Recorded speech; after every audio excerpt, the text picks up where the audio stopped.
we started losing our freedoms big time after 9/11, right? So that's been 25 years. But when you talk about these algorithms and this next level, right? So you had drug war was level 1, 9/11 was level 2, social media algorithms were level 3. And we're back to this. Remember, most of you guys on here remember when social media was actually social media. It was literally like, it only started changing like 10 years ago. Before that, up till 2014, I remember when we were at Bundy Ranch and then at Oregon Refuge, right? When they'd arrested all of them and stuff, and I was the only one of actively in that group, right? Who was a kind of a public speaker of Ammon and Cliven and all these guys. They were all in jail. And so a lot of those people, a lot of people hate on me now, but when everybody was arrested at the Malheur Refuge, I was pretty much, I think I can say this now. Somebody might, I think this is public information. When everything went down at the Malheur Refuge, right, because this was even before Kelly Stewart. I don't even know if John Lamb was there. There was no James Freeman. When everything went down at the Malheur Refuge, and I'm always careful about what I say about these things because I'm always like filtering how I say things to make sure people are protected. So I'm just kind of like double checking because I have had a half a beer.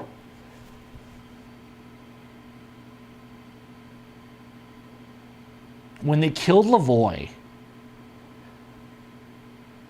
and everybody was arrested, now, it's very public that the final 4 at the refuge, right, that I was on the FBI call. But that's not the only thing I did. All of the media, when they killed Lavoie, because all the wives and stuff were scrambling too, like the Bundy family was trying to figure out how to help their people and stuff like that. For the first week at least, and actually it went along a lot longer, but when all that went down on that day, from the day they killed Lavoie and assassinated him in the snow, at least for the first, I think, 2 weeks, everything on the Bundy Ranch page was me.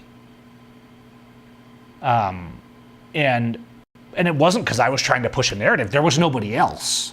And at some point, somebody said, here, take charge of this for now. Because they were already sharing my stuff, right? I was already supporting them. So I had my page and was doing videos. But I see memes today with Lavoie's name on them. And I remember sitting there the night he died, making those in Photoshop with my brother Nathan. And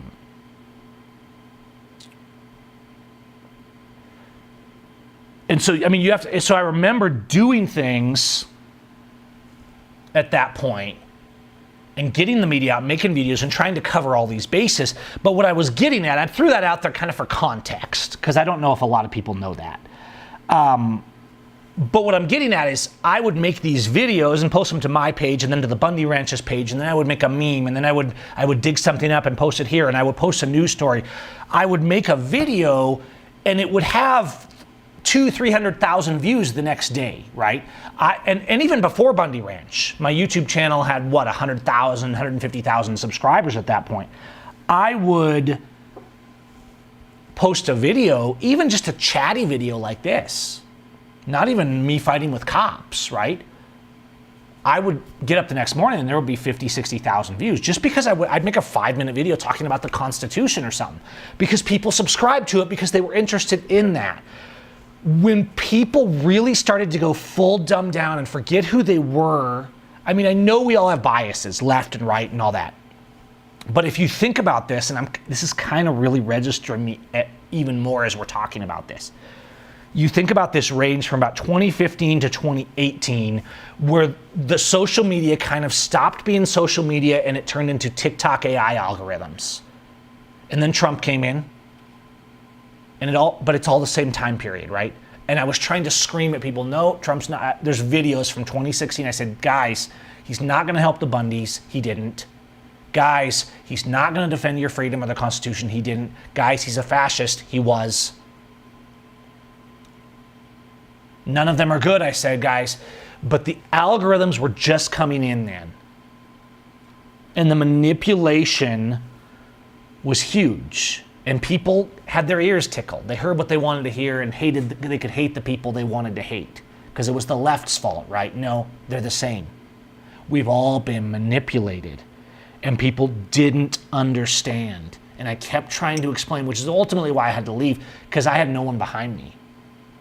And I finally just said, you know, after spending almost a year on the road during my speaking tour, trying to speak out for the Bundys and Lavoie and all that, and I started speaking, I said, I'm going to look for some good police. Didn't find even one. They were all criminals. And I finally said, you know what? The police are all bad. This wouldn't be happening if it weren't for them. Trump is bad. Hillary's bad. They're all bad, guys. We're being manipulated. And people hated that because it went away with what they wanted to believe because they forgot who they were. We've forgotten. We kind of know, oh, it was better back then when I was young. Remember how good it was? Oh, but no, we need help now, and this guy will help me. It didn't feed what they wanted. And when the algorithms changed, and over the years, past years, they've gotten more and more intense, right? But by the time we hit 2020, 2021, these algorithms were pretty much in full force. My channel didn't, you know, sure, I get views, but it was nothing like before. Not even remotely close, right? I have hundreds of thousands of subscribers, guys. How many subscribers do I have? I'm not looking at my channel. Somebody tell me. I think I have like 170,000 subscribers. And I will post a video speaking intelligently about something that is relevant, and it'll get 1,000 views. Okay? And people say, oh, Gavin, you're just an idiot. People, yeah, 200, no, it's more than 200 now, right? Thank you. Okay, so 200,000, imagine this. And people say, oh, Gavin, your content's just irrelevant. We just wanted to see you fight cops. Sure, people want to be entertained. I get that.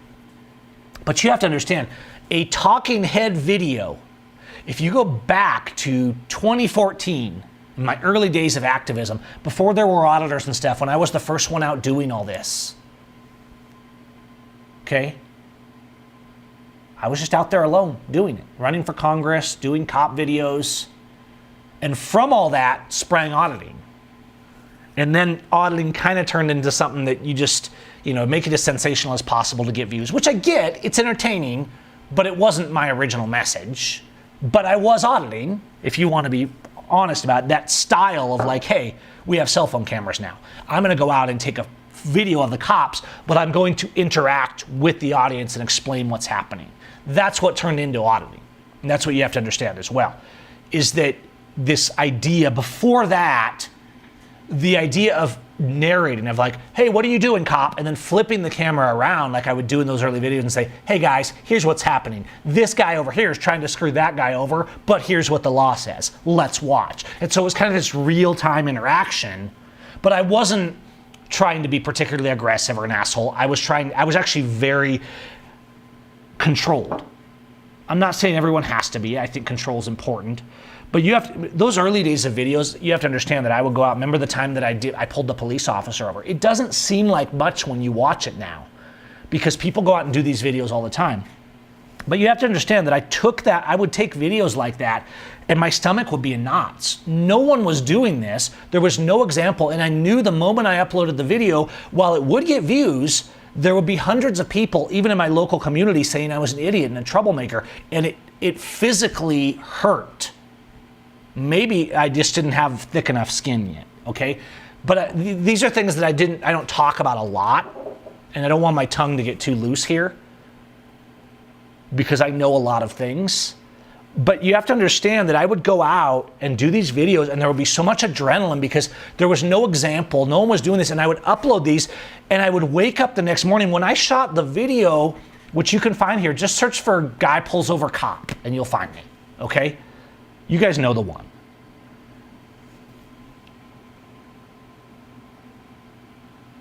When I uploaded that video, I edited it and I threw it up and I was like, whatever, and I went to bed, and I woke up this morning and my phone was blowing up because people were like, Gavin, you're on the front page of all the national news. Are you good? Now, that video was a pretty chill interaction, which is why it kind of blew up and got an overall positive response, because it wasn't that aggressive. It was kind of, there was a passive aggressive nature to it, but it was so that police would follow the law. But you have to understand that a lot of these times, these police would be threatening me. They would be saying to get back. They would be saying they were going to arrest me. There was no other auditors to call.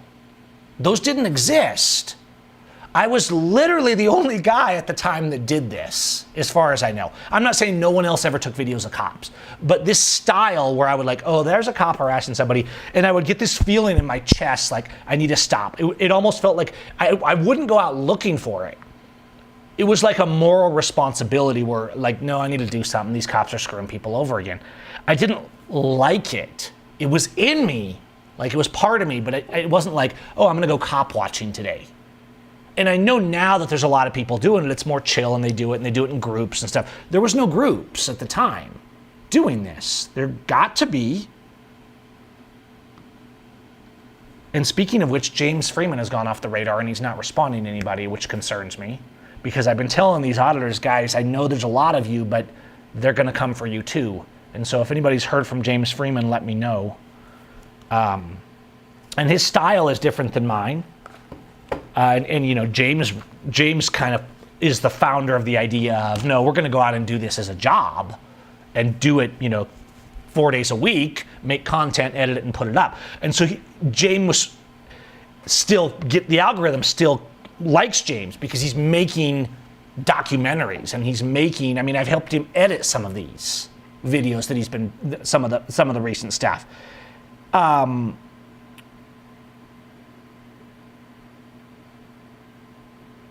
So I appreciate your guys' kind words, and I'm not actually, I mean, yes, I want to remember who I was too. And if they kill me someday, I would appreciate if you guys remember. I did work my ass off, but I'm not here so much to say, oh, look how great I am, although I appreciate the kind words. I'm just trying to give context for this whole thing in relation to how these algorithms have changed. Because my message was, if you see something, start a camera and talk to the camera. Don't just make out of context videos. Explain what's happening and why, and use your voice because your words have power. That was the message. And that message did get traction. And then, you know, guys like James came along, and he turned it into kind of a movement of all these people that had famous channels, and a lot of them just started those channels so they could have famous channels. Which, it gets the message out. I think we need to do things because we want to defend the innocent. And I think, and guys like James, even though he's very good at monetizing it and making it entertaining, better than me, because here I am in Mexico with 80 people viewing, guys. You know, so, you know, but again, we're back to the algorithm. It used to be with a channel my size, the subscribers mattered. What they did is they used the algorithm, the YouTube and all these guys sat together, and you can bet there were backroom meetings. And they said, wait, these people have done the work. They've built up all these subscribers on our platform, but it kind of takes control away from us and the governments and our friends. So we need to do something about that. So they slowly slid in an algorithm that they could control your brain with. That's the only thing. Yes, I know we're prone to hate each other, right? While we're not supposed to be that way. We're supposed to be loving. So I know people have the tendency to grow to hate, but knowing that, they created an algorithm that would do that. Most of these people that are cheering ICE and doors being kicked in and families being dragged from their home in the middle of the night, this is not the way these people were when I stood by their side in 2014. Sure, there was some of this anti-immigrant stuff going on, but it was absolutely, and I wasn't for it then either, by the way. You know, some of these guys would get going on about the immigrants, and I'd be like, you know, we need to find some balance there, but the government's the problem. So the message, while my message has matured, it hasn't changed.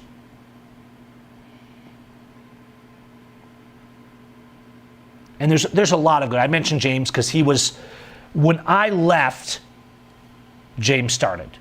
And James has told me this, I think he said this on his public streams, that, you know, he was a big follower of mine, and when I left, he was like, somebody's got to step up and do this if Gavin's not here. And so, I mean, James was doing this because he wanted to keep that going. Anyways, I've got a lot off track, but this was our discussion time. And I think everything I've said, all these stories I've told you that most people have not heard, that shift goes to the algorithm. And so the algorithm isn't just about taking your eyeballs, guys. The algorithm is what's got us here what we are. And this is something that's actually just been, I've known the algorithm has been manipulating this for a long time, but it's really starting to come together because my mouth is hitting the floor when I'm watching these people that I've stood beside supporting absolute Nazi evilism.